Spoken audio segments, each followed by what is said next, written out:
আর আমি বারবার একটা কথা বলি যে এই দুনিয়াতে আল্লাহ ছাড়া আমাদের আপন বলে কেউ নাই।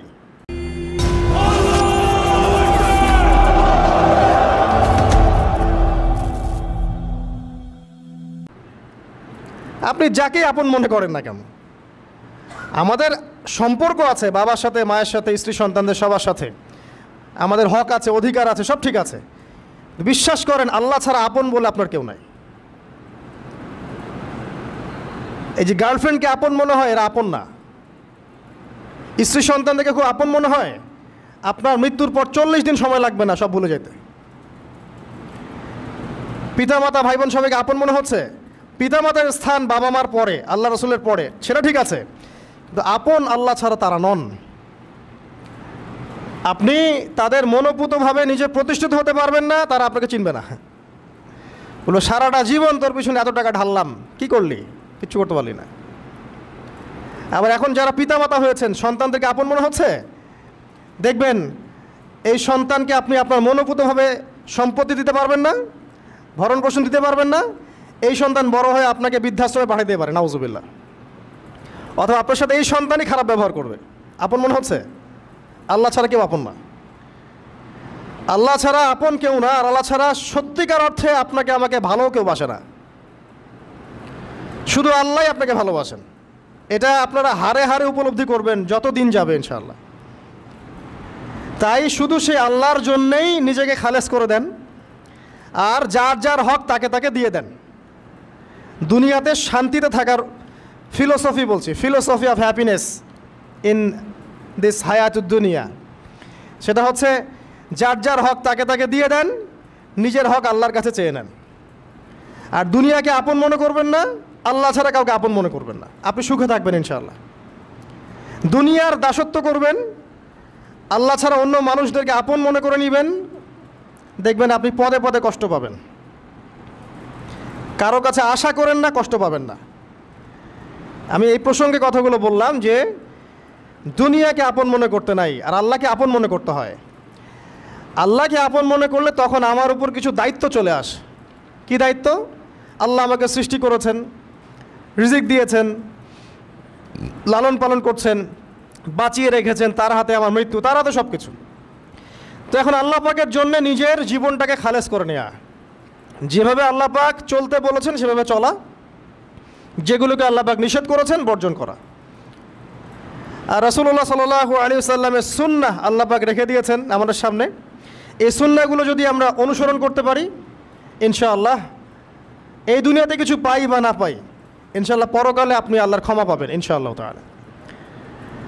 কোরআনের সূরাগুলার অর্থ সব খুতবায় বলা যায় না, সময় সংকুলন হয় না। এত চমৎকার ওয়াদ-দুহা সূরা আছে না, শপথ দ্বিপ্রহরের, ওয়াল-লাইলি ইযা সাজা, শপথ রাতের যখন সেটা আচ্ছাদিত হয়। মা ওয়াদ্দাআকা রাব্বুকা ওয়া মা ক্বালা, আল্লাহ কত মায়া দিয়ে তার নবীকে বলছেন যে তোমার আল্লাহ তোমাকে ছেড়েও দেন নাই, তোমার আল্লাহ তোমাকে ছেড়ে দেন নাই। ওয়ালা সাউফা ইউতিকা রাব্বুকা ফাতারদা, শীঘ্রই তোমার রব তোমাকে দান করবেন এবং তুমি সন্তুষ্ট হয়ে যাবে। দুনিয়াতে চলতে গেলে দুঃখ কষ্ট হয় না? যারা ঈমান নিয়ে চলে ওদের দুঃখ কষ্ট বেশি হয়। তা আল্লাহ বলছেন টেনশন করো না, কষ্ট পেও না, তোমার রব তোমাকে ছেড়ে দেননি। ওয়ালা সাউফা ইউতিকা রাব্বুকা ফাতারদা, তোমার রব তোমাকে শীঘ্রই দান করবেন আর তুমি সন্তুষ্ট হয়ে যাবে। আলাম ইয়াজিদকা ইয়াতীমান ফাআওয়া, আল্লাহ বলছেন আল্লাহ কি তোমাকে ইয়েতিম রূপে পাননি, এরপর আল্লাহ কি তোমাকে প্রতিপালন করে বড় করেননি? ওয়াজাদাকা দাল্লান ফাহাদা, আল্লাহ কি তোমাকে পথভ্রষ্ট পান নাই, তোমাকে আল্লাহ পাক হেদায়েত দেন নাই? তো আল্লাহ যে এগুলো করেছেন সে আল্লাহ তোমাকে পরকালে ইনশাআল্লাহ ভালো রাখবেন। ফাআম্মাল ইয়াতীমা ফালা তাকহার, তো তুমি ইয়েতিমদের প্রতি কঠোর হয়েও না।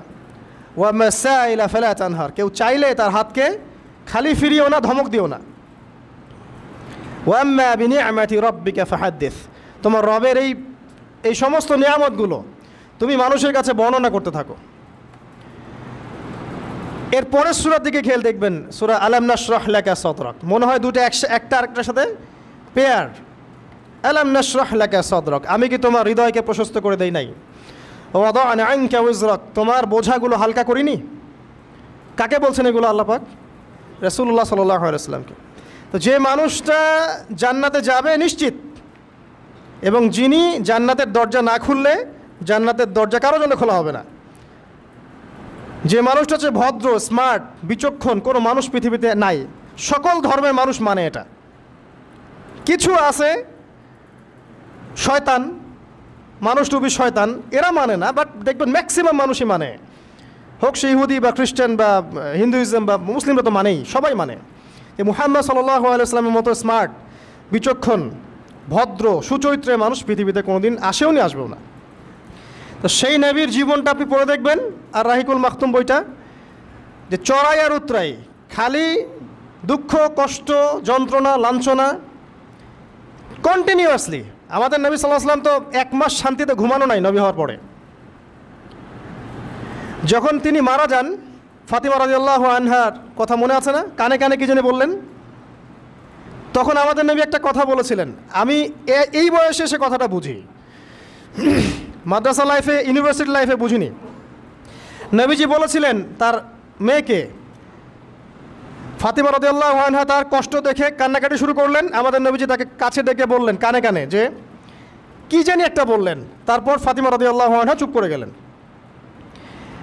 তো পরে জিজ্ঞাসা করা হলো কি বলেছিলেন, তিনি বললেন আব্বাজান বলেছেন আজকের পর তোমার আব্বার কোনো কষ্ট থাকবে না,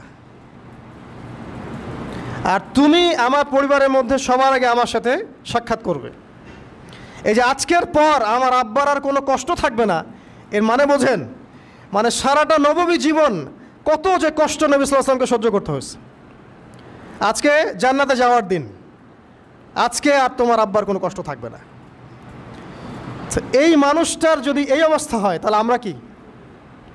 আল্লাহ পাক সেই মানুষটাকে এই সূরা দুটো শোনাচ্ছেন, আমি কি তোমাকে এতিম পাই নাই, তোমাকে পথভ্রষ্ট পাই নাই, হেদায়েত দেই নাই, ভরণ পোষণ করিনি, আমি আল্লাহ তোমাকে ছেড়ে দেই নাই, শীঘ্রই তোমাকে দান করব, হ্যাঁ, তোমার বোঝাকে আমি হালকা করিনি। ফাইন্না মাআল উসরি ইউসরা, ইন্না মাআল ইউসরি ইউসরা, কষ্টের সাথেই স্বস্তি আছে, নিশ্চয়ই কষ্টের সাথেই স্বস্তি আছে।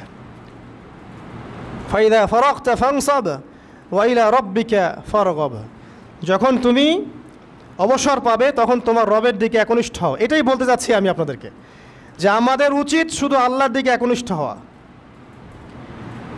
দুনিয়াকে ভালো না বাসা, কিচ্ছু না দুনিয়াটা। আমার চেয়ে ভালো আপনারা এটা জানেন না, কিচ্ছু না দুনিয়াটা, মানে মুহূর্তে ডিজাস্টার হয়ে যেতে পারে।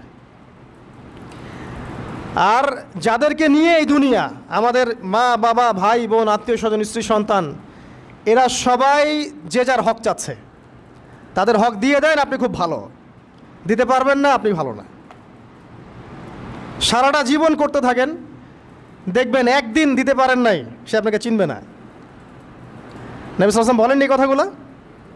জাহান্নামে যাওয়ার কারণ এগুলো উল্লেখ করেন নাই?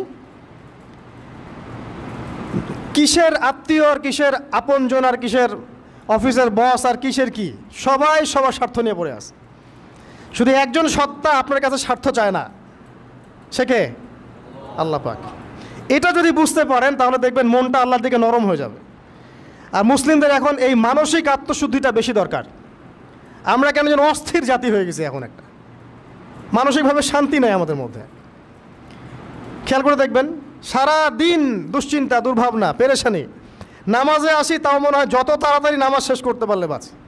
5 মিনিট 4 রাকাত নামাজ, আর ইমাম যদি ভুলে 10 মিনিট পড়ায় তো চাকরি নট। খতিব খুতবা দিবে 30 মিনিট ঘড়ি ধরে বলে দিবে, ভুলে যদি 10 মিনিট বেশি দিয়ে ফেলছে, আজকে আসছেন ভালো কথা, হাদিয়া নিয়ে যান, পরের দিন আর আসেন না। অস্থির, অস্থিরতার কারণ দুনিয়ামুখিতা, আল্লাহ থেকে দূরে থাকা। অস্থিরতার কারণ কোরআন থেকে দূরে থাকা।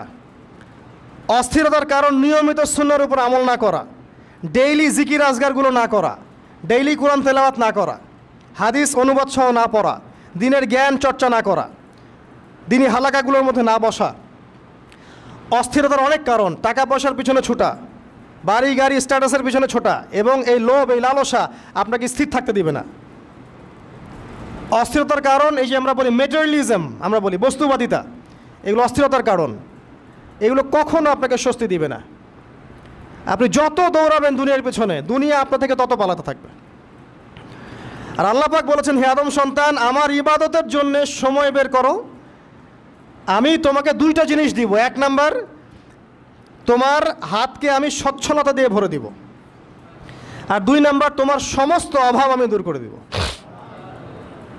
যে ব্যক্তি আল্লাহর জন্য সময় দেয়, আল্লাহর জন্য বাঁচে, আল্লাহর জন্য মরে, সব কাজ আল্লাহর সন্তুষ্টির জন্য করে, দেখবেন ও মনের মধ্যে শান্তি আছে। হয়তোবা তার 5তলা 10তলা বাড়ি নাই, BMW নাই, সুজুকি জিক্সার নাই, তারপরে দেখবেন সে অনেক শান্তিতে আছে, কারণ তার মনের মধ্যে একটা প্রশান্তি কাজ করে। আর যে ব্যক্তির মধ্যে দেখবেন আল্লাহর কনসিয়াসনেস নাই, ইবাদত নাই, কোরআন সুন্নাহ এগুলো কিচ্ছু নাই, দুনিয়ার সব আছে, দেখবেন ব্যাংক ব্যালেন্স, টাকা পয়সা, মনে শান্তি নাই। এই মনের শান্তিটাকেই উসমান রাদিয়াল্লাহু আনহু বলতেন যে আল গিনা, মানে ধনাঢ্য, ধনী বলি না আমরা, এটাই হচ্ছে ধন, কিছু না।